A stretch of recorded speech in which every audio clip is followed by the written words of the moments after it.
Huwag kang magalit sa sarili mo kung nadurog ka ng mga hamon sa buhay. Makakabawi ka rin.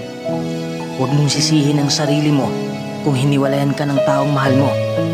Maghihilom rin ang sugat sa puso mo. Huwag mong madaliin ang sitwasyon. May mga araw na maayos ang pakiramdam mo. May mga araw rin na maaalala mo ang lahat ng sakit sa nakaraan. Kung sa tingin mo ay walang progreso sa buhay mo, meron.